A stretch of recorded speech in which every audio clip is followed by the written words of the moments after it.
Hey guys, before we get into things, please subscribe to our channel and make sure you turn on notifications so you know every time we post.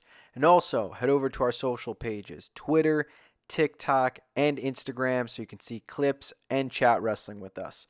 But now, let's get into the video. Yo, what's going on, guys? It's CTD from C2 Wrestling. No Snowden tonight. I'm going solo. We've got a lot to break down from Friday Night SmackDown, but this is a special edition of a SmackDown review because it is CTD, the Super Bowl champion, bringing you the SmackDown review. That's right. Go Birds, the new Super Bowl champions, just like Cody Rhodes finishing the story. But let's get into the good stuff. If you're new, subscribe, turn on notifications. We post a ton of wrestling content, just like reviews. This one tonight, fully loaded SmackDown. So many talking points. I got to get into it. I don't even know where to start. So I'll start with the main event, I guess, just because it's the freshest thing that just ended. Damian Priest qualifies for the Elimination Chamber. As expected, in my opinion. The outcome of the match, maybe not as expected. I did think Priest would win and pin Braun Strowman. I didn't think the outcome would be as it went with SIkoa showing up. So we'll get into Solo and Jacob Fatu in a second. Priest in the Elimination Chamber. Awesome. Big name. It's a stacked chamber from one of the most stacked Rumbles of all time to one of the most stacked chambers of all time. I don't think Priest will win. I think a Priest-Cody feud down the line would be great. I don't think it's going to happen. Odds are, if we are getting that Damian Priest-Drew McIntyre WrestleMania feud, this could be where it truly sets up. I'm not saying that's where it happens, but it would make sense if it got set up at the Elimination Chamber. But the big story from this match, Jacob Fatu, SIkoa. Solo returns last week, takes out Cody Rhodes. Comes back this week. Clearly issues between him, Jacob Fatu, and Tama Tonga. Cody Rhodes comes out after Solo. Solo hits a spike on Braun Strowman right before Cody comes out. But then things go a little bit south, as you saw. Solo, a little bit of miscommunication, goes to hit Cody, hits Tama Tonga. That's what Jacob Fatu sees. He goes crazy, takes off his shirt. Now, we talked weeks ago. A potential SIkoa Jacob Fatu WrestleMania match just a few short weeks ago felt like it didn't make sense at all. It felt like this is two big heels. They need strong heels. Why would you turn one of them face? It doesn't really make sense. But that was a few weeks ago. It may as well have been a different world because now we're in the present. And Jacob Fatu, as money as he is as a heel, he is also money as a potential face. I don't want him to turn face, but I think we might have a genuine feud where Jacob Fatu is technically the face, but isn't actually a face, if you get what I'm saying. Now, all of a sudden, we're getting the Fatu promos. You're getting more of him personally. The fans are latching on to him quite a bit. We've all always liked Jacob since he debuted. Now, all of a sudden, in the match, when he's going after Braun Strowman, he's doing the Fa-2 with the crowd. Fa-2. It's the little things like that that kind of add up. The promos, the crowd getting behind him incorporating a yell with the crowd, him going crazy in the ring to get the cheers from the crowd, hitting swantons, running around, super kicks, Samoan drops, you name it. He's so likable. I think you could genuinely set up this match, having Jacob versus Solo, and having it be a grudge match where Jacob isn't technically a face. Solo is technically the heel.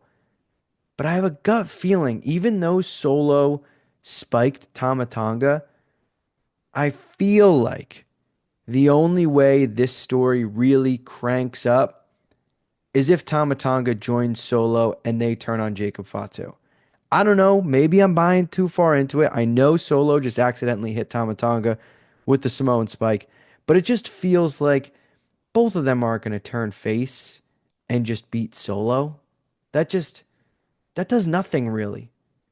I think if Tama Tonga turns, helps Solo, maybe he even turns at the match at Mania if this is a WrestleMania matchup.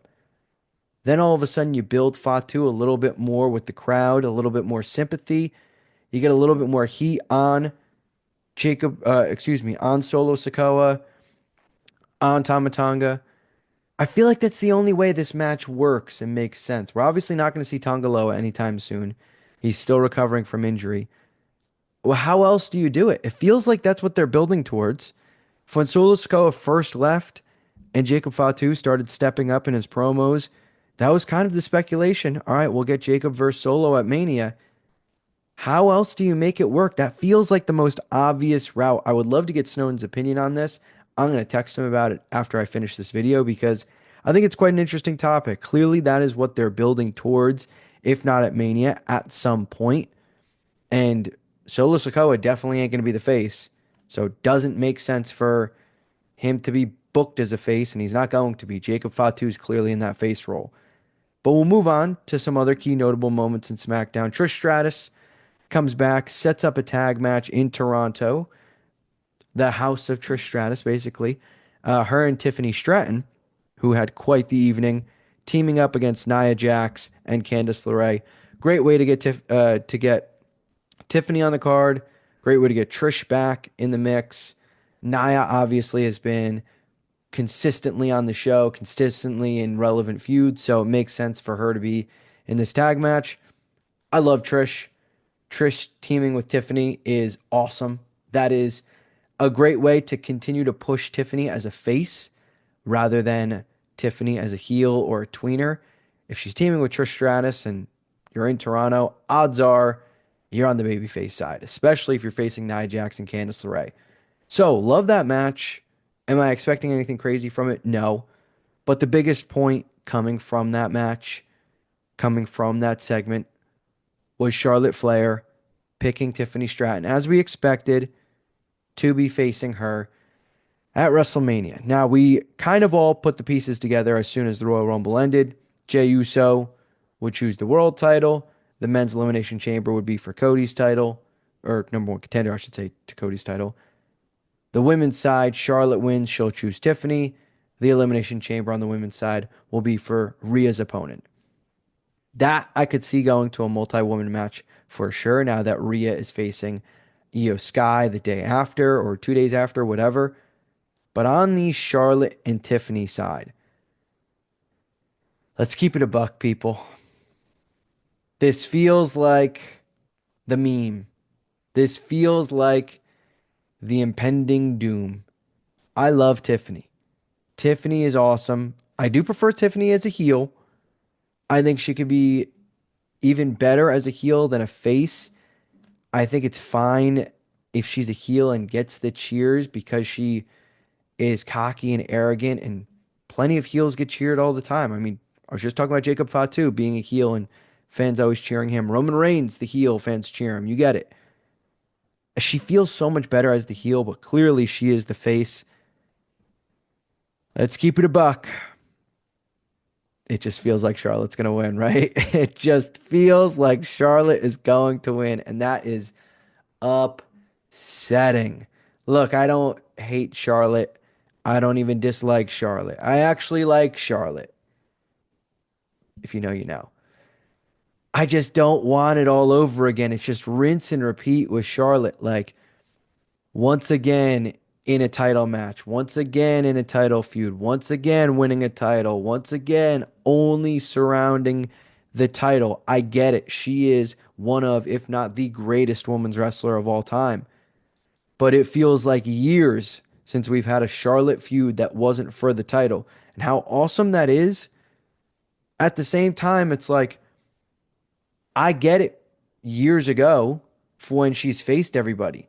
Now there's a whole new crop of talent. Now the crop of talent is so widespread.